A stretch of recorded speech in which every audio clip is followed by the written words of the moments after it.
first question that comes up with all of our camera systems is, why did stun gun manufacturer go into video?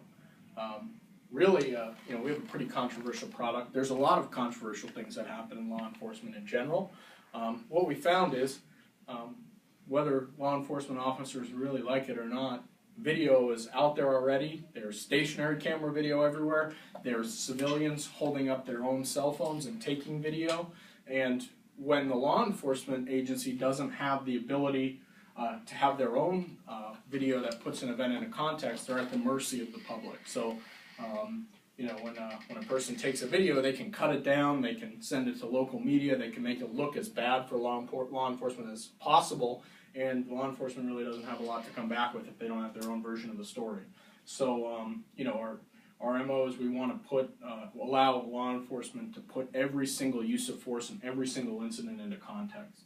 What's at stake here? About $2.5 billion a year, and that's in court costs, settlements, and so forth that law enforcement is associated with. Incidentally, for about a fourth of this number, every single law enforcement officer in the United States could have a video camera.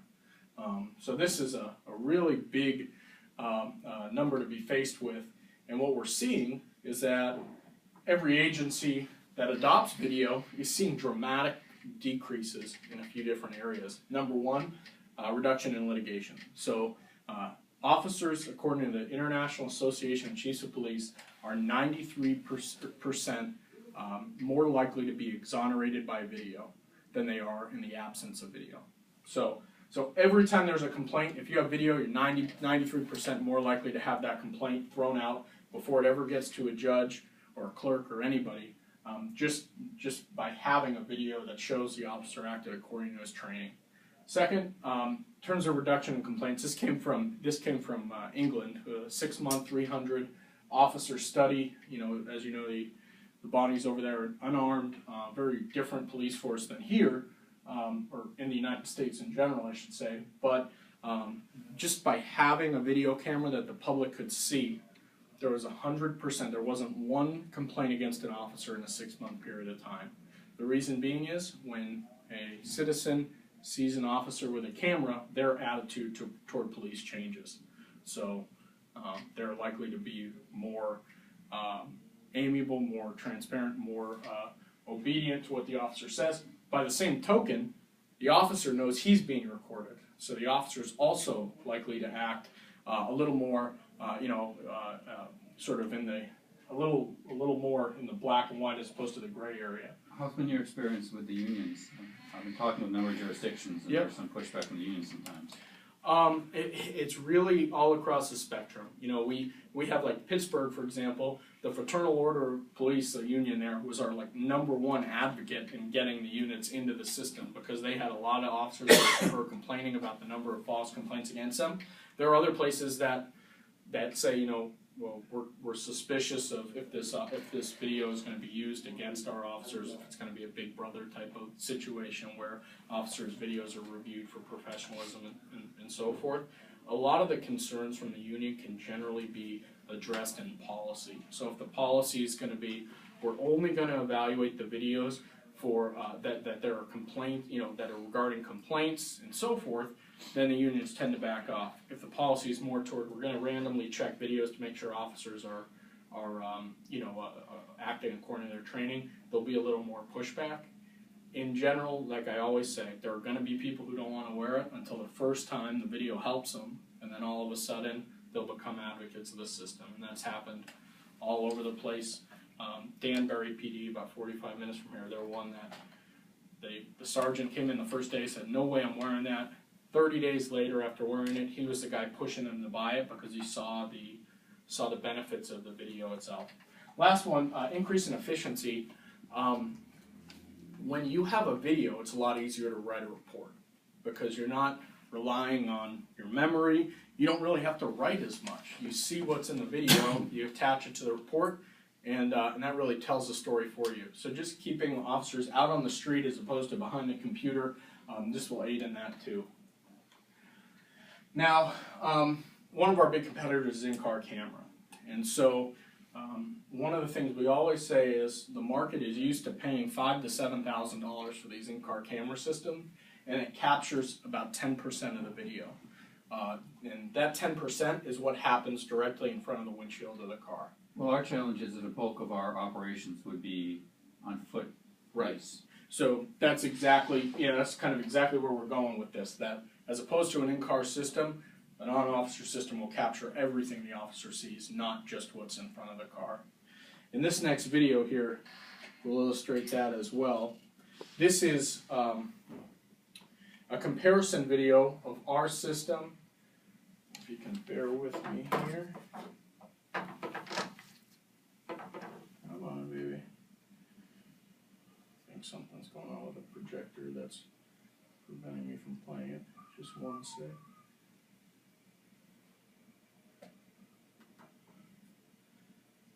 We use sync rate of the video. Does this computer come with a package? Here we go. No. One more time. But we're more of a Microsoft house around here. Oh, I'm forbidden to comment on that. yeah, this is a little challenge, but we'll get it figured out on one sec. The disclosure and comment on that is that we have day jobs. The board is volunteers, sort of. Okay. And my day job is I work for Microsoft. Oh, really? That's, we are slightly biased toward Apple, but Android has really made our product a lot better, and I'll show you why in a sec. And as you can see, this projector Video is... buffer. What we're trying to tell you, don't blame it on Microsoft, whatever problem you have. Yeah, there we go. Okay, so one more time.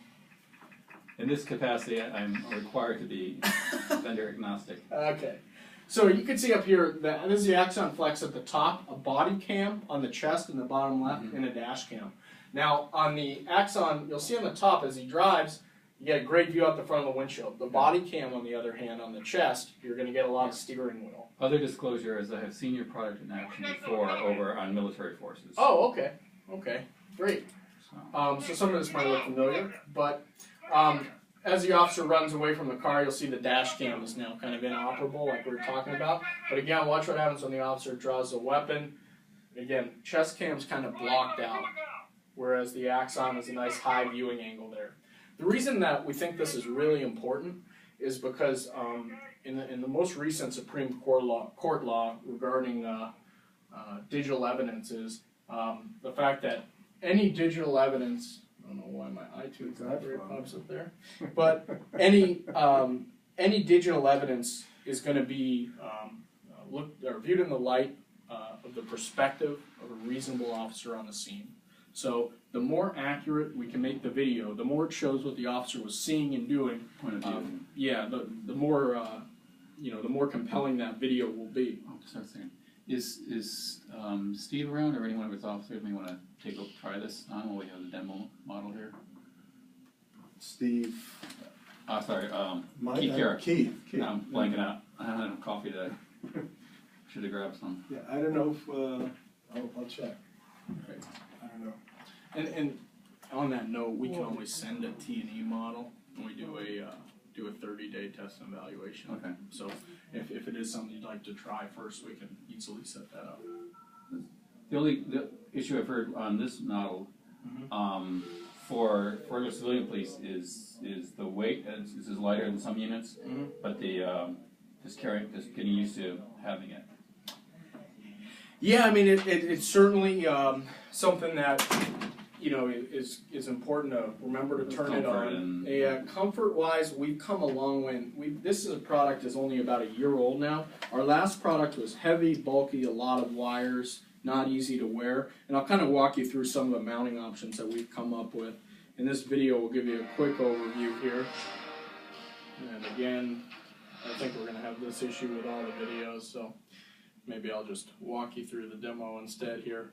But essentially, you've got a camera connected to a wire connected to a battery pack. Now, as you'll refer to on this side here, there are a few things that really make this system a little different from a lot of our competitors. Number one, the battery pack. It's a 14 to 16 hour battery. So in terms of protecting an officer through the whole shift, that makes a big difference to be able to have, even if you run in a 12-hour shift, to know that your camera is going to be available at all times. What's the storage capacity as far as recording time? So there are 3 different video settings on the device itself. The optimized one, which is a combination of upload speed and video quality, which about 95% of departments end up using, stores about 6 to 7 hours of video on it. The low quality one, which is the fastest upload, stores about 12 to 13 hours, and the high resolution one is about 4 hours. So most of the time it's at 6 to 7 hour range on the medium video setting. A couple other items with the system here. It has a 30-second pre-event buffer. So again, this is something that most of our competitors don't offer. The way I always explain it is, if I'm sitting at a red light, guy goes flying through the red light, there's no way I could have anticipated that and hit record before it happened, because I didn't know what was going to happen. However, once I see it, if I hit record, it backtracks 30 seconds. So this is pretty critical in terms of putting an item into, or a video into context. You never really know when something's going to start unless you're in a jail doing a cell extraction or something like that. So to have the ability to hit record after an incident starts and backtrack that 30 seconds really aids a police officer in putting an event into context. I don't understand that though. So what does that mean? It's on all the time. There's a Right. RAM-based memory buffer that's Yep. constantly recording, but it dumps the data because it's looping until you actually push the button to record. But if you push the button to record, it gives you that 30-second buffer of things happening prior to what We'll happened. automatically bring it back. Right. So So an officer's wearing this, it's Right. always recording. right. No, But it's It's always always buffering. Yeah. So It's it's taking always that buffering. 30-second And dumping, loop yeah. and writing over itself every 30 seconds. So if something happens, they hit record? Yeah. So now what's the 6 or 7 hours? That's for the buffering? No, For the battery. The battery is 14 to 16 hours in normal use case, which You is said it about, records 6 to 7 hours. it stores 6 to 7 hours of video on the device. It Right. doesn't, most like So- 12-hour shifts, Okay, you but get I about understand 2 that part. hours So of it recorded video. records 6 to Wait, say 7 that again. hours. Wait, say that again. So In in most shifts, like how often, how They're 8 long? hour 8 shifts. 3 times 8. On an Yeah, 8-hour they go on shift. break and they go on. Yeah, so on an 8-hour Times shift, you're looking at about an hour and a half of actual recorded video on the shift before you upload.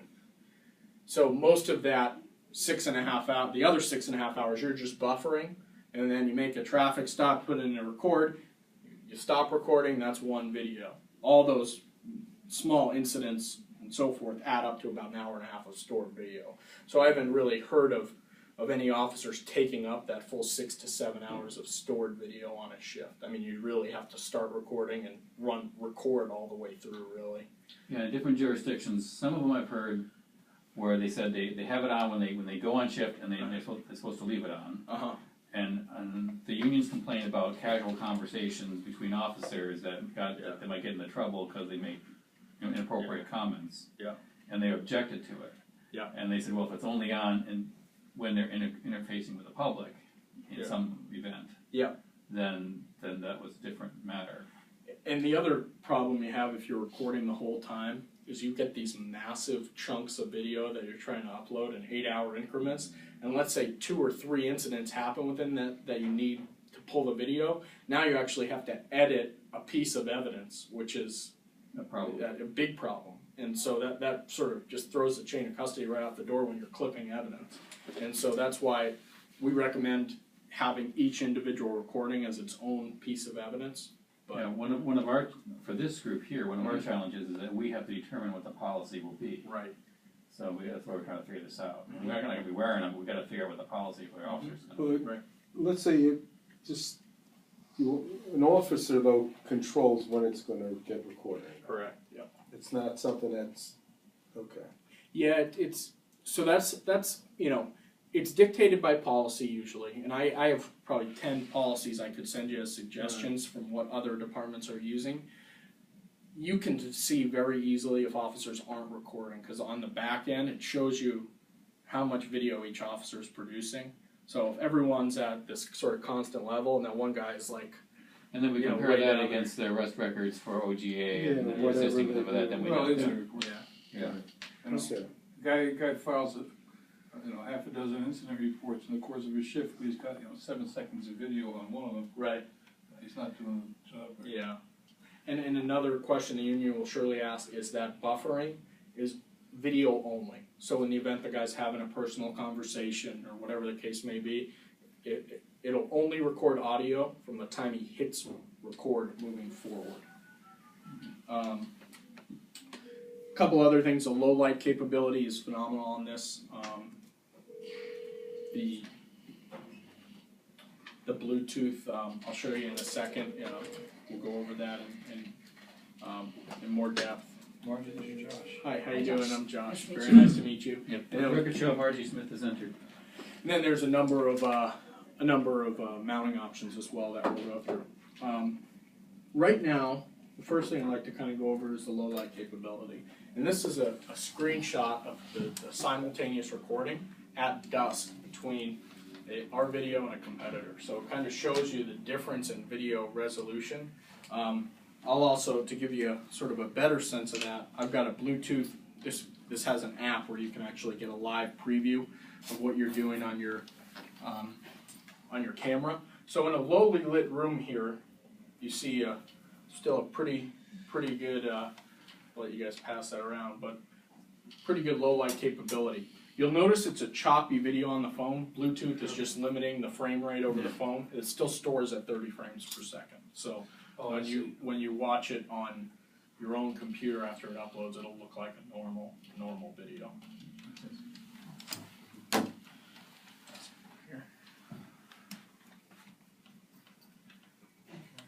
So That's pretty good. So it's in the terms of the low light capability, we wanted it to mimic the human eye. So if you go into a completely black room, we didn't want to show that. More than the officer can see. Exactly. Okay, if I want you to see this. This is Josh from Taser. How you doing? Good to see you again. Josh, good to see you. How's everything? Josh, yes. He's okay. Margie, how are you? Good, Steve. Okay.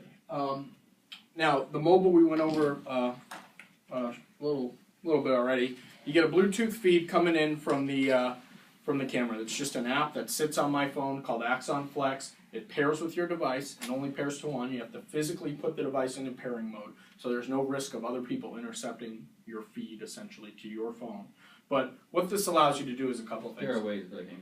It would be very difficult because you have to hold two buttons down on this device to even set it into pairing mode first. But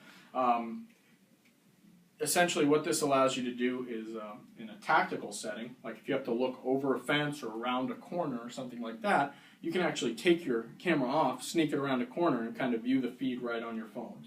More commonly, you can also add case titles and categories into a video after you've recorded it. So that way when it uploads, it already has a case number associated with it, and it already has a category, so you can look up and sort by your different categories and so forth. So the app really lets you sort of organize and manage your videos in an efficient way. Lastly, we're looking at live video streaming, so meaning an officer could stream a video back to a central command post. This is in development. I can't promise anything this year, but certainly it's something that they're looking at for tactical situations for a SWAT team to be able to send video back to a command post. Now, with video in general, certainly it solves a big problem, which is it limits liability for a police department or police agency. It lowers the the number of complaints and so forth. However, it creates another big problem, which is how are you going to manage all that data? We're seeing some of our bigger customers generate hundreds of thousands of files every year with on-officer video. Because like we said with the in-car system, you get about 10% of police contacts. Now you're getting 100% of police contacts. So that's going to create a lot of files.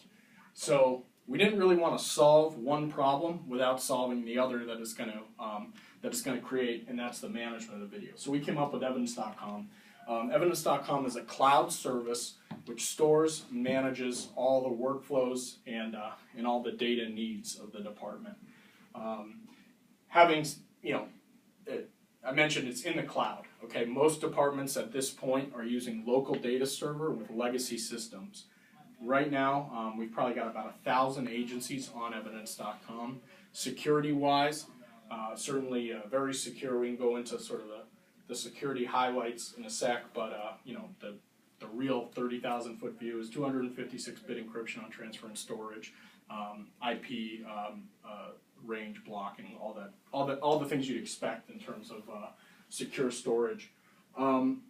It's also meant to store all of your data on there, so you can store digital photos on there. We actually have an app that allows you to take photos and upload them directly to evidence.com. You can do interviews and upload those to evidence.com.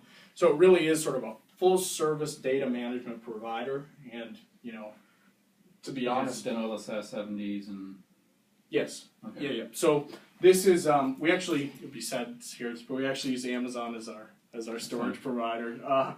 But it's, in terms of what we usually tell a lot of departments is, you guys want to be the best in the world at fighting crime. We've yet to find a department who's raised their hand and say, we want to be the best in the world at handling complex IT needs, So we've put a lot of money into this system. It's ever evolving and updates every 90 days. So in terms of having a state-of-the-art digital evidence management platform, that's what we believe evidence.com is. First and foremost, in terms of the transfer of the video, this is something that a lot of departments don't think about off the bat. But if you have to, every time you have a camera, if you have to plug it into a computer by USB and upload that data, you're spending about $4,000 a year just in officer time, having them sit at a computer and transfer those files manually. We have a dock that charges and uploads the videos directly, so it's a completely automated workflow. All you have to do, all it needs is an Ethernet connection. You pop the camera in at the end of the shift, that uploads. You pop the battery in, that charges. So you're not going to lose any time.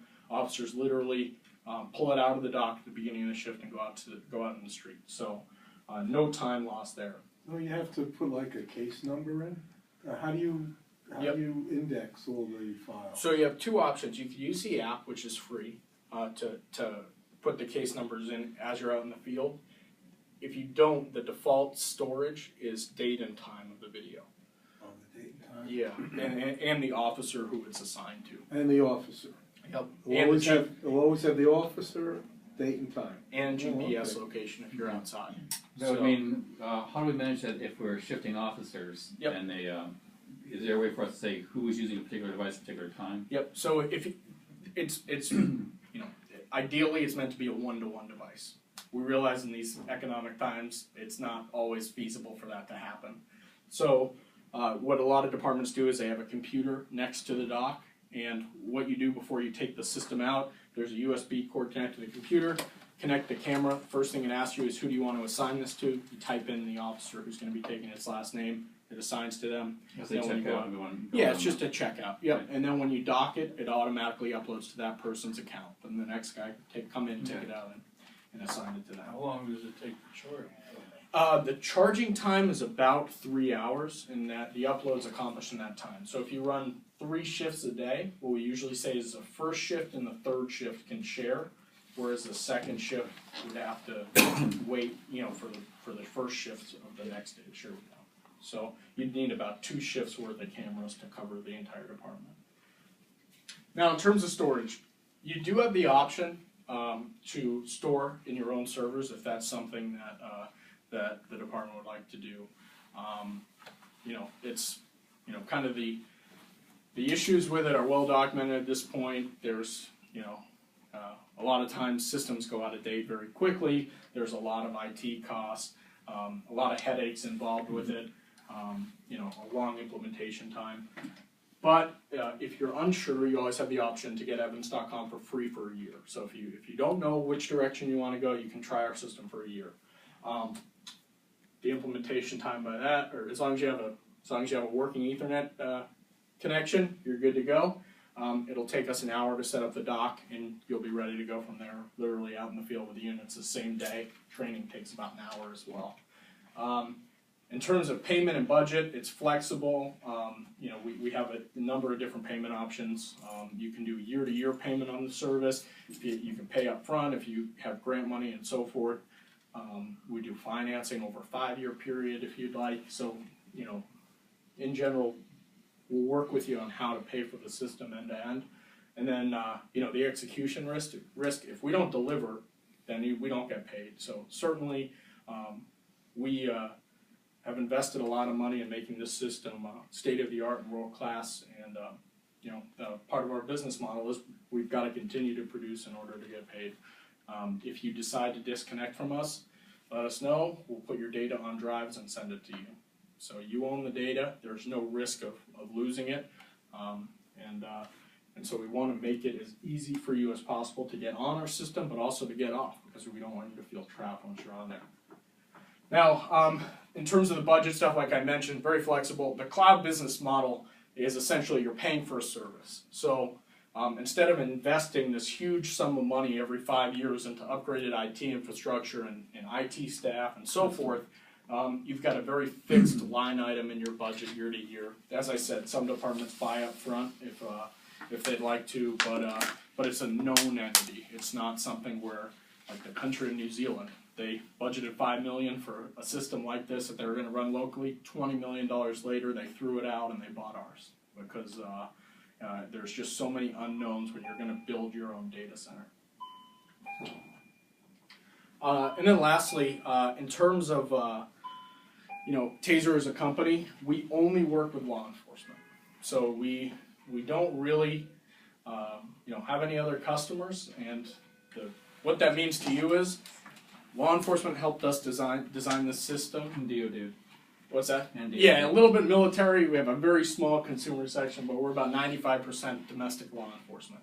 And so, you know, really, things like double tapping to start a video instead of a single tap. That was law enforcement saying, hey, I was in the bathroom and I accidentally hit the button and started recording a video in the bathroom. You've got a raised button. It's raised about a ½ inch. The reason for that is you can feel it if you put it in your pocket.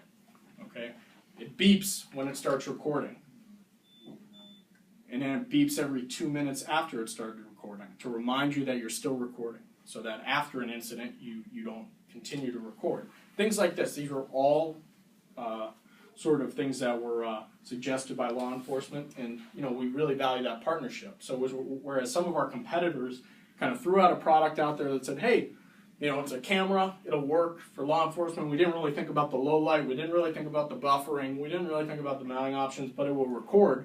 You know, Taser values our relationship with law enforcement, and we've designed a system specifically for this market. I thought it might be for bus drivers too, but. Yeah, no, it's Okay. yeah. At least it's a bus driver who did. So in terms of mounting the system real quick, I've got the collar mount on right now, and it's a magnet under your collar, and this is how it sits right here. And so this is probably the most well-adopted mount. We suggest a head-mounted system. I've got a couple examples of that, but the trade-off is it's on your head. Some guys don't find it particularly comfortable to have a camera on their head. So with this, you don't get really as much side to side as you would on your head, but you do have a nice high viewing angle. So you'll still see over the steering wheel. You'll still see if you deploy any kind of use of force. You'll still see it over the top. You'll see the video over the top of that. Another option, we partnered with Oakley, and we have a mount specifically designed for Oakley sunglasses, and just sits right on there like that. We have safety glasses and sunglasses, and so what a lot of people do is they'll wear the sunglasses outside and wear the camera on the side of the head, and if they go indoors, they'll just literally pop it right on their collar and take their sunglasses off. We have a shoulder mount for the epaulette. We have a ball cap mount, a helmet mount, a lot of different mounting options. You know, we sell them a la carte because, to be honest, every officer finds something they like, but very, very often not. You know, two guys aren't often the same. So it's you know, we have a lot of options, and we'll kind of work with each guy to figure out which one they'd like to deploy. And Okay. You know, How much does this cost? okay, the list price is $949 for the camera system. That includes what I'm holding here, camera, wire, battery. Each mount is $29.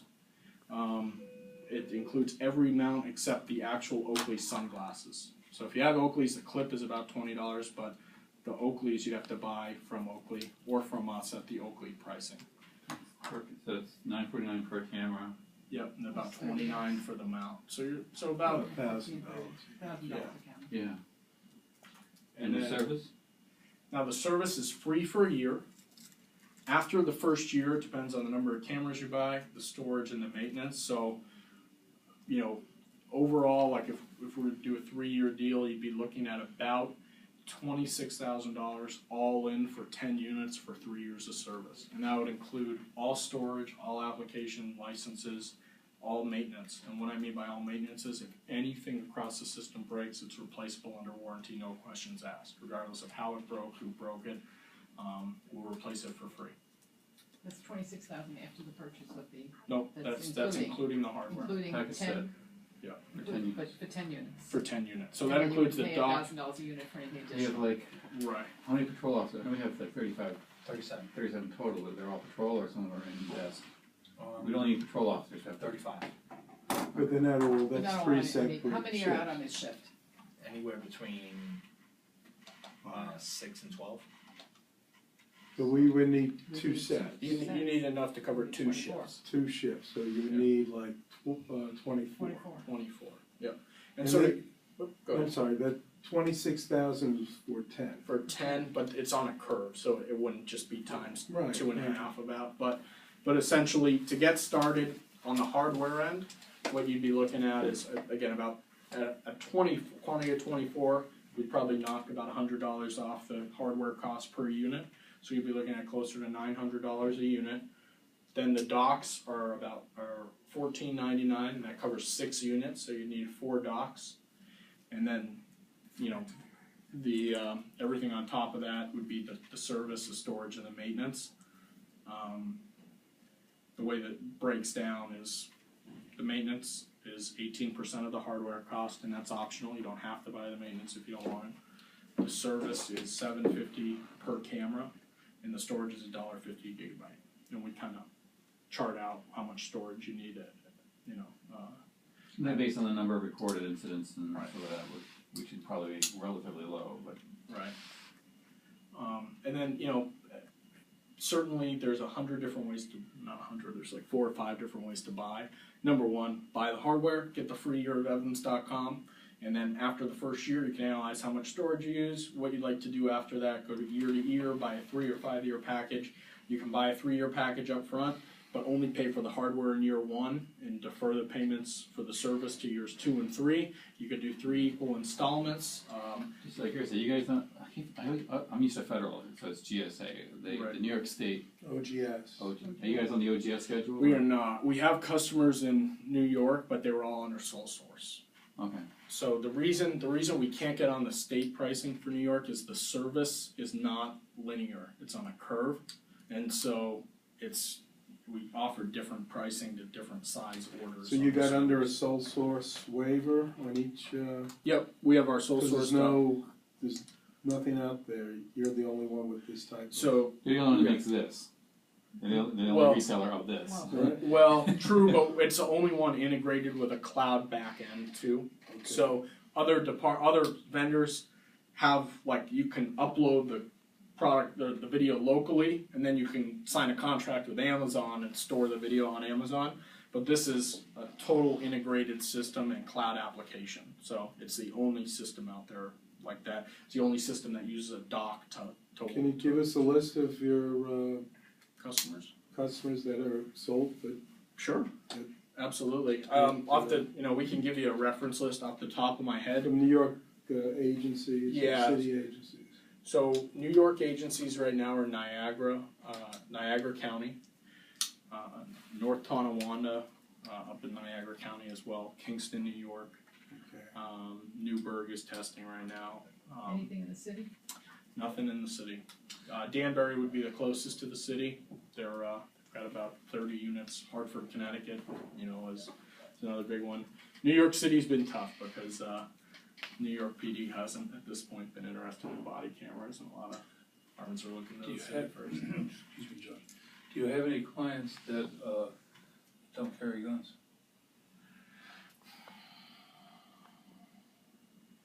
I'd have to, UK, well, UK, but domestically, I'd have to think about that. I was gonna say a Bay Area Rapid Transit, which is the BART system out there, like the trans, but they do carry guns. And so that would be, I can't think of one off the top of my head that wouldn't carry guns. Do you have any come to mind of any well-known departments that don't carry guns at this point? no, it would be a special case with us, cause our officers don't carry guns, Right. and I don't, they would get knocked over the head and their camera's still. Yeah. Do you have any housing police or Just so campus we go. police? New York, well, Out, in or outside of New York? one guy from, as awkward as it sounds, one guy from New York, the Housing Authority, is that it, in the city, purchased one for himself, but it wasn't it wasn't actually a, to be honest, the reality is, what we're seeing is most officers are getting, like, most of the complaints against officers are not like, there are some that are excessive use of force and so forth. 95% of them are not professional, rude, uses bad language and so forth. And so for the video in that respect, each of those complaints can take 4 or 5 hours to deal with. The guy might come in, write a formal complaint to a supervisor, to just have the video and be able to resolve something in 5 minutes. I mean, day to day, that's the real value of the video. It doesn't, certainly I understand, I know there have been some uses of force and things like that have been controversial, and this will help with that, absolutely. But the bulk of the cost savings is literally that every single little complaint that adds up that, takes 2 or 3 or 5 hours of officer time to deal with, and, they get the press involved and so forth. It's also good for training, because then they could do post actions and review the video and say, even if it's not a litigation scenario, it's just like saying, how could the situation have been handled differently, or. Yeah, we have. I know Danbury uses a system on their FTOs, field training officers. So they'll put them out on the guys, and then as they come back in, the supervisor will review each contact with them to make sure that protocol will follow, to give constructive feedback and so forth. If you want to take a look at it and see how it feels, whether it's waiting, you guys are going to be. What I want to know is if the unit falls on the floor, what happens to it? So unit won't fall on the floor because it's connected and there's a locking wire on the end of it. It is drop tested from 7 feet though. Certified to work 7 feet and below if you drop it on the ground. We've tested it higher, it works, but that's what they feel comfortable guaranteeing. But Josh, why don't you show them on this? yep, sure. It's pretty good in dark.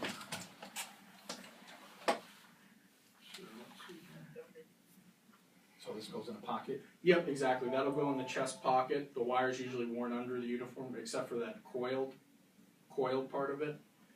And let me just get my Bluetooth going again.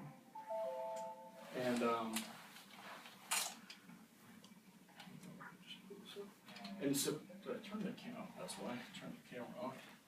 So at the beginning of the shift, officer flips the camera on.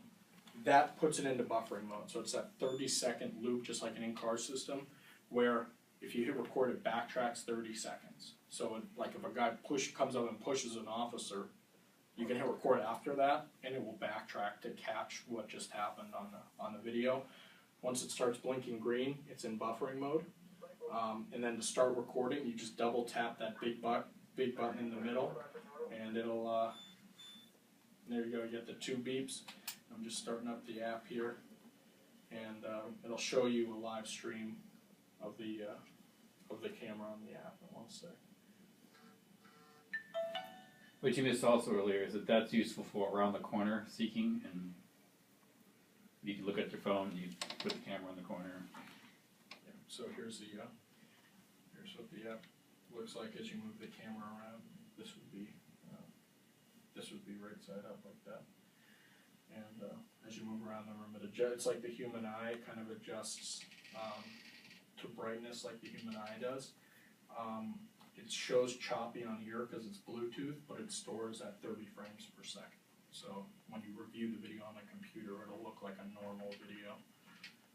And then, so you're recording now, it's done blinking red to let you know. To stop recording, you just hold that button down for 5 seconds. You get a long beep, and then it will go from blinking red to blinking green in 1 second. And so we just recorded a video. Now if I want to watch that video, it shows up right on my evidence list here, so I can play it back right using my phone. And when they have a charger, when they put the charger, it gets automatically uploaded. Pretty cool, it's like. So they wouldn't have it on for the entire shift and just leave it on? Right, they have it in buffering mode, so it's constantly taking that 30-second loop and writing over itself, and when they hit record, it gets the last 30 seconds. Each file, so we had briefly discussed this before you come in, but there's a couple downsides to having it record the whole time. The biggest one is you get these tremendous long chunks of video that are 8 hours long, and let's say there's 2 or 3 incidents within that chunk. Now you have some big chain of custody concerns because you're going to have to clip out each individual chunk because it's 3 different cases. And every time you want to find something, you're going through 8 hours, and storing these huge files is going to add up very quickly in It's terms of also probably storage you costs. tamper with the evidence if you cut it. Yeah, so it invalidates really the. But, I mean, to me, if you had anything, if there was any kind of altercation, you just go back to public safety. You would hand in the camera and all and just get another one and say, here you go for that one. I wouldn't continue going, I would leave that one by itself. That's a policy question we have to figure out. Yeah, I'm saying Yeah, okay. I mean, we don't have 3 events, we don't have 3 events per day with the same guy, right? No, but you don't want them stored though? Yeah, I'd want to store that. My concern with the other way, and maybe you guys talked about this already, is either the guy will forget to turn it on, or they won't get what happened beforehand that may have caused the officer to go. Well, that's the purpose of the buffer. Yeah, but that's 30 seconds. Yeah. Yeah, I mean, it is it's 30 seconds. Most guys, once they're trained on it, remember to hit record when an incident, when a contact occurs. It is a matter of policy, though. So, if you can mandate they record the whole time, it's going to really drive up storage costs and upload time and things like that. And you'll have these, when finding each segment of video, if you're willing to bear all that pain, it's capable of doing that. There's nothing, there's no problem with that. Usually what most departments do is they'll mandate that every police contact be recorded, and then they'll cross-reference each officer's record time over the course of a week, and you'll kind of see a trend line, and if one guy is like down here compared to everyone else who's up here on their hours of recorded video, then you'll kind of be able to figure out that person isn't operating on the. You have 11 minutes left for there's another meeting in this room. Okay. Yep. I'm all done on my end. I'm certainly just answering I apologize questions. if you answered this too. Is it audio too, or just video? Yeah. So it's audio from the time you hit record moving forward. The 30-second buffer is just video. That's in case you and your partner. Is that 30-second buffer We're talking about configurable? Can we say the a minute? car. Got it. Well, It's that not was configurable in fast. terms of time, but it is configurable Hit the if you could It turn picks it up. off so you don't have it. But Okay. it's set at 30 But not the seconds. comments. Okay, it doesn't just curious. change Yeah, those. they would get that a lot. It's one of those things where some people want less, some want more, and it's kind of, we tried to pick the average, but it's a little complex to change it up on the back end. Why couldn't you have the audio? Why can't you just record that in a buffer, the 30 seconds? The big one is that really the union was pushed back hard against officers, like if they're having a phone conversation with their wife or talking to their partner or Just whatever. for 30 seconds? Yeah, Not really? it's just Well, kind of technically it could be done. it can. Oh yeah, it It can be- absolutely no, could be I've- done, but when it I was was talking to some other jurisdictions yeah. about various camera systems, that was one of the union's complaints was casual personal conversations. What happens on break time, stuff like that. That they said intruded into the officer's privacy, and that the system where you turn it on was more palatable to the unions because then they could say, either going into something or the back buffer allowed them to say they see someone blowing by on a stoplight scenario and they hit the camera really quick and they got the last 30 seconds, which is actually a long time in an incident. 30 seconds is a long time. Let them in. Yeah, Arthur is there, I think, in a lot of that. Yeah. I can imagine you go back as far as a minute, but that would change the way you do memory buffering, and that would be a problem. I'll get it. Okay, then. Thanks. No, mine's right there. Okay. Just that once you hit that button, it keeps going. Yeah. Oh, So, any questions from your end? No, I mean, Well, we've discussed a lot more, of course. there's a lot more to discuss, especially union issues and stuff like Yeah, that. and we're gonna have to review, Did we just check for, the union? because you're a sole source, we're gonna have to review other vendors and do Oh, the regular absolutely. due diligence and stuff like that. Certainly encourage you to review everybody. I mean, we've done it a million times at different departments. Again, the features that, everyone records video and audio reasonably well. The features are sort of that differentiate us again, are the higher mount for better point of view viewing, the battery life, the low light conditions, and the workflows with the dock and so forth. So, and the Bluetooth maybe would factor in there as well. So, we do free T&E for 30 days, so if you do want to narrow it down to a couple different vendors, or if you like our features or whatever the case may be and you want to see how it works in the field, absolutely, we'll send you a couple of units and a dock. We'll come here to set it up and do the training and all that, and you can kind of see it in action, see if it would be a good fit. Okay.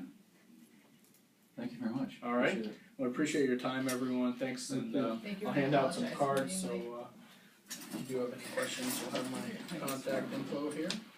So, as long as you hear any questions from the press. A lot of the interactions occur inside buildings late at night. Mm-hmm. Can the camera pick up, like at darkened hallways? So, in this room. Very similar to the human eye. So it'll show how it was in this room. If it's very dark, it'll take a second to adjust, just like your eye would. But we have really had no real complaints in terms of the quality in lowly lit environments. The risk of getting it too good, like IR or something like that, is an officer comes in, sees a guy reach in his pocket, guy pulls out what the officer perceives to be a gun, but in reality it's like a cell phone, and the video shows it clearly being a cell phone. Then all of a sudden the officer's perception is contradicted by the video, which you want it to be as close to what the officer perceived as possible. So, What about a danger to the officer if he's in an interaction where he's in a fight? Asking you this question. Yeah, This is- the officer's in a scuffle. Is he actually able to hit that button? I mean, does he think in those terms? So usually those don't happen out of the blue, would be what I would say. So like as it builds up, that would probably be the time when the officer would hit record. Usually there's something officer, something happens, there's a disagreement, guy resists arrest, something like that, where the officer would know even before when he's called for service, really even before he interacts with a person, then he'll be in recording mode and get that start to finish. In terms of safety, we went with a magnet mount because we didn't want it to be, especially if you're wearing it up around your head, we didn't want it to be something where it could be driven into your temple or into your neck. So we went with a magnet that's tethered by a clip so it doesn't lock, so it'll get knocked off your collar, but it won't necessarily fall on the ground and so forth. It'll just kind of dangle there and continue to capture the audio. Thank you. Yep, no problem. Okay, thank you very much. All right. Adjourn.